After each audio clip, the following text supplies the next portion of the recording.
So I finally finished making my competitive team for Pokemon Sword and Shield Series 7. And I wanted to have this video up a lot sooner because I did have the team done a little while ago. But it's been a very stressful week. I had a bunch of exams, a bunch of homework and stuff. I had clinicals. And then there's the other obvious reason that this past week has been very stressful. But because of all these things collectively, I just didn't have a bunch of time to get videos done. As you can see, I didn't post a whole lot. But I'm going to go over exactly what this team is so you guys can check it out, and I'm going to have a bunch more of these Pokemon Showdown style videos of me showing off some just fun teams, because the thing to take away from my videos is I'm just a casual Pokemon player. I've been to Master Ball Tier a couple times, and I just like making goofy fun teams to actually compete and play with. So I'm going to have a bunch more of these videos coming. If you guys want to see some of my actual in-game stuff, like battles and stuff, leave a comment below and I can maybe start doing a series of me doing in-game Pokemon battles. Let me know in the comments below, but let's talk about this Glastrier team. Alrighty, we're in Showdown. Obviously this tool is fantastic. If you guys haven't used it before, I highly recommend trying it because it just saves you a lot of time team building in-game, and it's just fun to play it. So I'm going to go over here into my team builder. All my teams are for the VGC, so it's a double battles format. That's how I always play. It's just a good time. It's just my preferred method. So I'm trying to get into single battles, but it's an entirely different beast. So I'll maybe eventually have some single battle stuff going on. Maybe once, Thanksgiving break and Christmas break hits for me and I have a little more free time, I'll start really diving into that. But most of the teams I'm going to be showing off in the near future are going to be single battles teams. So going in here, we've got Glastrier, obviously. This is our big one, and Glastrier is just it's such a good Pokemon for Trick Room teams. This is going to be a very heavy Trick Room team, and it's just such a fantastic Pokemon for doing big damage because it's so naturally bulky. So what I'm going to do is I'm going to make a new team. I'm just going to actually pull up a new format here. Let's see, VGC 21, add Glastrier. So it has none of the stats that I previously gave it for that team. So here's the Glastrier. If we pull up its stat table, it's just very bulky naturally. It does have some special defense issues, but that's just whatever, But it's just very, very bulky. And because of the Trick Room setup, I like to run full HP, and then I like to run attack. And then I'm going to give it some special defense because it does have problems with special defensive abilities. Its ability, Chilling Neigh, so freaking good. This Pokemon attack is raised by 1 stage if it attacks and KOs another Pokemon. That's just really good. Every time you knock out a Pokemon, you're going to get an attack boost, which is just super good. My favorite thing to run it with currently is weakness policy, and it's just because it's already very bulky, so I don't really want to waste anything on maybe an assault vest or something like that, because I do want to be able to protect this if necessary. So I do run protect, and then Icicle Crash is a good run. Just does tons of damage. Gets rid of a bunch of Pokemon, like Dragonite's very big right now. Gets rid of Dragonite, that's good. Bunch of stuff like that. So Icicle Crash is awesome. It takes care of Garchomp really easily. Really enjoy that one. I also run High Horsepower. Really good for getting rid of, Metagross is really big right now. It's really nice to have High Horsepower. And then you can go a couple different ways here. You can go with a fighting type move to get another, attack buff from your Dynamax potential. Or I like to do, Heavy Slam. Just because, and this move is very specific to having the Dynamax because it's just going to do a ton of damage if you have a Dynamax.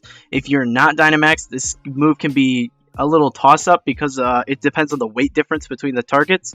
So this is a very optional thing. A lot of people like running close combat or something like that instead, and I just prefer Heavy Slam because right now the Tapus are super big, so having a steel type move to get rid of a lot of those fairies is super huge. Also, with Tapu Koko being so good, having High Horsepower, super nice to get rid of that, or with Regieleki being so popular as well. Really good to have High Horsepower for that. So there's a lot of coverage options you have here with Glastrier. It's just a really strong and powerful Pokemon. So to complement it, I run Dusclops. It's just one of the best Trick Room setters. And even when you're not running Trick Room, it's just a fantastic Pokemon. You can use it as a Trick Room counter if maybe you don't want to set the Trick Room. I run it with Trick Room, Ally Switch, Brick Break, and I haven't bred for Pain Split, but I recommend Pain Split instead of Protect. Right now I have Protect on mine, but Pain Split's very good. Max out that HP, and then I just split the difference between the Special Defense and Defense. And then obviously Eviolite for this. And then I run Frisk on it. And this is just a really good Pokemon because you can run it with Glastrier, you can set the Trick Room, and then you can use Brick Break to activate Weakness Policy. If you think maybe you're going to have problems with Glastrier getting rocked the first turn, you just use Protect. Really good that way. Next Pokemon I like to run in a lot of my Trick Room sets, Torquel. It's just super freaking powerful. So you run Torquel, I max out that HP, and then also Special Attack, max that out as well. Give it some Special Defense points. The moves I like to run, Eruption. Obviously, Eruption is just very good, especially because most people are just going to ignore Torquel because you're going to throw out with something more powerful or something else like Dusclops that's going to set the Trick Room. It's just going to be a pain. I like to also Protect is really good. That's not how you spell Protect. Protect's really good. Solar Beam to cover that water weakness, and then Earth Power as well. Torquel's just really good. It can be a sweeper if you need it to be. It's just a really good Pokemon. I like to run it with Heat Rock because I'm actually using it with the Drought ability because I do need Pokemon that can cover some stuff outside of a Trick Room set. So I like to run the Drought. It also, Drought helps me use Solar Beam turn 1 if I need it. If I have Trick Room set up with Drought, then popping Solar Beam and taking out a Water Pokemon is super beneficial for me. Next, I am running Charizard in this team. Charizard G-Max. I am running it with Solar Power and a Life Orb. Really, really fun to do. I have Heat Wave on there. And honestly, if you're tired of the Eruption being based off the HP, you could run Heat Wave on Torquel as well. That way you just make sure you're getting that consistent damage instead of maybe Torquel taking a hit and your Eruption doing nothing. There's a couple options you can do with that. I also run... There's a bunch of coverage options you can do with Charizard, and honestly, this is going to change a lot depending on what I encounter in the metagame. Right now, I'm running maxed out Special Attack, and I'm also running out maxed out Speed. So I'm making sure I'm getting my attacks off, run it with a Modest Nature, and then I'm just making sure I get all my attacks off as quickly as possible, because honestly, Charizard's probably not going to make it very long if they set up Trick Room, but I kind of have this as my option if I know they're going to counter my Trick Room. I just throw these out instead, or if I know they're going to activate Trick Room, a lot of the times I like to throw out Torquel, because Torquel can just use Eruption and do a ton of damage, because you know they're not going to do big hits on Torquel. They're going to focus on the Charizard if you throw them out together. So then, Heat Wave, Air Slash, and then there's just a bunch of coverage options. Now, a lot of people are running, where is it at? Scorching Sands. Scorching Sands is really good now because it's a ground type move that Charizard can learn. It came with the Crown Tundra. It's a very popular move that I've seen run on it. Dragon Pulse, pretty good option to grab if we're encountering a lot of Dragon Pokemon, Dragonite, Garchomp. A lot of them are rotated in. Regidrago, not a lot of people are running it, but you do encounter it occasionally. So there is some need for a Dragon type move, but I get that coverage elsewhere. So I'm actually running Solar Beam again just to get rid of any water problems. And like I said, that's subject to change depending on how the season goes for me. The next Pokemon I'm running is Goodra, actually. I have been messing around with just a bunch of different weird teams on Showdown, and I honestly was playing around with Goodra and Sap Sipper, using Bullet Seed to set up Sap Sipper on Goodra and just using it to sweep. It was a lot of fun, but Goodra is just a really bulky Pokemon naturally, so if you give it maxed out HP and give it max Special Attack, this can be a really, really powerful Pokemon to have in your party. I give it Modest Nature. Natures are entirely up to you, depending on how you feel about this. I don't like covering natures because everybody runs different stuff. But I run Dragon Pulse on this guy. And notice Assault Vest. This just makes it even more bulky. This honestly is so hard for people to get rid of. I run Thunderbolt. That covers a lot of water typings. I just really like that. Especially Thunderbolt right now is really big because the birds are so popular, the Galarian birds. So running Thunderbolt is really helpful for taking those out. Other things we're running are Hydro Pump. Get rid of the water problem. You're getting rid of fire, stuff like that. There are a bunch of Ultra Beasts that are in play right now that have a weakness to water, so it's really nice having that. And then also Ice Beam, again, lots of dragon types out there. There's a bunch of stuff right now that Ice Beam is just super helpful for getting rid of. The last Pokemon I'm running, and honestly, this is probably going to change sometime throughout the season. I have Grimmsnarl in here, and that's really just a counter Trick Room and a screen setter. I really didn't know what last Pokemon to throw in here, and Grimmsnarl is usually a pretty good grab if you feel like throwing it into a party. So I threw Grimmsnarl in there, and he's just kind of there. I don't really use it a whole lot when I'm battling with this team in game, but it's a good Pokemon to have, and I also have it with a Focus Sash right now. But this, like I said, this Pokemon's subject to change. So here's our team in full. And mainly what I do is if I know there's going to be a type advantage for Glastrier, it's Dusclops Glastrier in the front.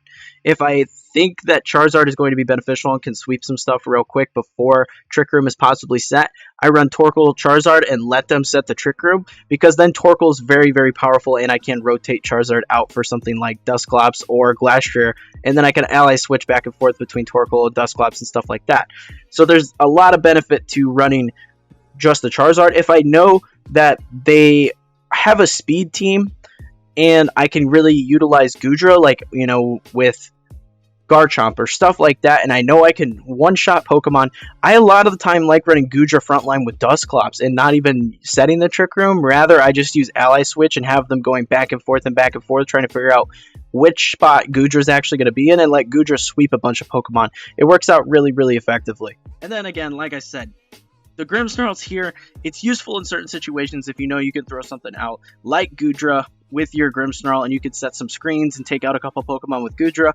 It's pretty nice to use, but again, like, it's very subject to change with Grimmsnarl. I just wasn't 100% positive what to get rid of, what else to add to this party. So that's why Grimmsnarl's here, and until I figure out what I'm going to use to get rid of him, he'll probably just remain in the party till the end of the season. But that is going to be it for this video, guys. Let me know in the comments below if you guys think this team's cool, if you're going to try this team out. I'm interested in hearing what you guys have to say. Also, if you guys want me to do more in-game battling, show off this team, because I'm only doing one team in-game per season, because it's just a pain to breed a bunch of Pokemon for a team, a bunch of different teams every season. So this is going to be the main team I'm using. If you want to see in-game stuff, I can make a series out of that, of me trying to climb. It's been a struggle so far, but if you guys want to see this team in game, let me know, and I can probably turn that into a series. Maybe we'll stream it, and I'll just post stream highlights. Let me know for sure about that in the comments below. But that's going to be it for this video. Hope you found it entertaining and helpful. And if you did, be sure to leave a like and smash that subscribe button. For more videos like this in the future, be sure to share the video with your friends. Let's grow this community here on the channel. Speaking of community, we got a community Discord. People over there playing games like Pokemon and Animal Crossing, so check that out. If that is something that interests you, I do stream over on Twitch. It's been a while. I'm not sure when I'm going to get back to streaming, just because life has been very busy, and, you know, it's the end of the semester. A lot of school stuff's going on, so not sure when we'll get back to that. It may just be video coverage for a while, but check the stream out if that is something that interests you. All my other social media should be on screen here at this point as well, so if you're interested in keeping up with me, this channel, the stream, anything like that, check me out there as well. But like I said, that's all I have for you guys today. Thank you so much for watching. I'll see you all in the next video.